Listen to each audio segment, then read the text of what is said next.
안녕하세요.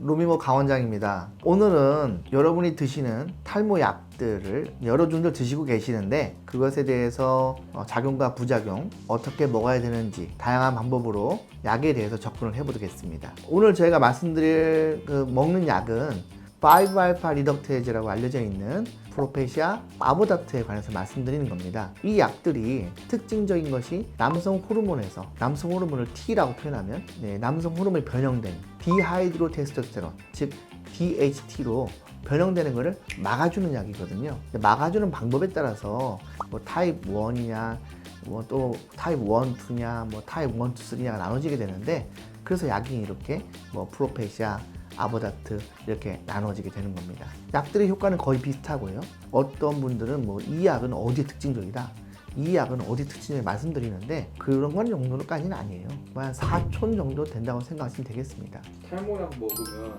정말 성기능이 안 좋아지나요? 탈모약 먹으면 성기능이 약해지냐 또는 성욕이 감퇴되냐? 맞습니다. 맞는데 보통 논문에 보면 한 3% 정도 또 좀 많은 분들은 한 5% 정도 성기능 감퇴와 그다음에 성욕 감퇴가 있다고 되어 있습니다. 실제로 써보면 좀 더 많아요. 탈모 약을 드시는 분들 중에서 한 7, 8% 어떤 경우에는 10% 정도 증상이 나타납니다. 그러면 그게 증상이 나타나면은 완전히 영구적으로 성기능 장애가 오는 거냐? 그건 아니에요. 약을 중단함과 동시에 대부분 다 회복을 하십니다. 이상하게도 이 환자분 중에서 뭐 인터넷 뒤져봤는데 또 탈모가 약을 먹으면 뭐 성기능 장애가 온다면서요. 뭐 이것저것 뭐 그런 분들이 이상하게 더 와요. 이런 거 보고 뭐라 하면은 노시보 효과라고 합니다.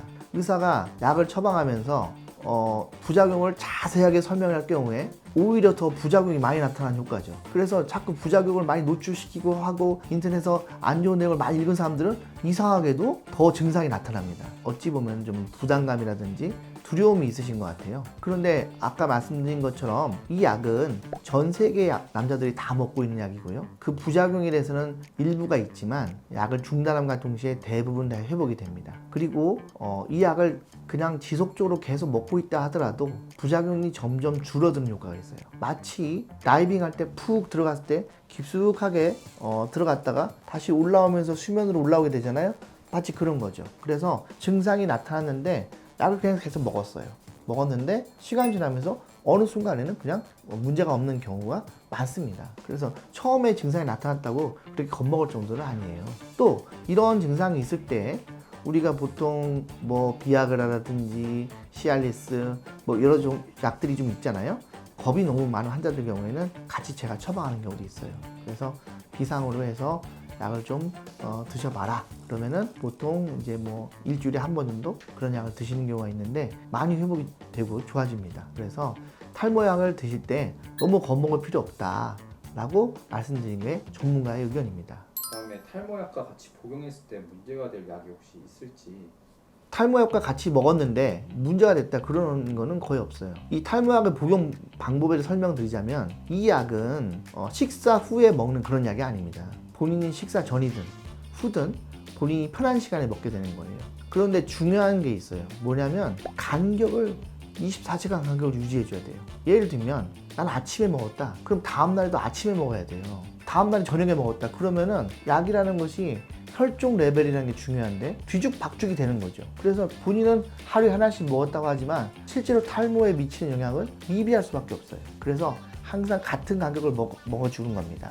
그런데 이제 그렇게 먹는데 난 아침에 챙겨 먹어, 또 점심 때는 또 비타민 먹어, 저녁 때는 또 다른 약을 먹어, 그렇게 해서 3번에 나눠 먹는다 그러면은 사실 이제 지속하기가 쉽지 않잖아요. 그런 경우에 저는 차라리 점심 때 묶어서 먹든지 저녁 때 묶어서 먹든지 이렇게 하시라고 합니다. 이 말은 무슨 말이냐? 이 약이 다른 약과 먹어도 그렇게 크게 영향을 받지 않는다는 얘기죠. 그래서 꾸준하게 먹는 게 좋고요. 자, 약을 먹기 시작하면 보통 이 약은 3개월 정도 약을 먹어야 효과가 나타나기 시작합니다. 어떤 약이든 마찬가지예요. 그런데 3개월 동안 꾸준하게 먹어주고 그 다음에 이제 효과가 나타나기 시작하는 건데 그거를 못 참아요. 그걸 또 못하고 그냥 중단하는 사람도 많고 그러면서 약 먹었는데 별로 효과 없다.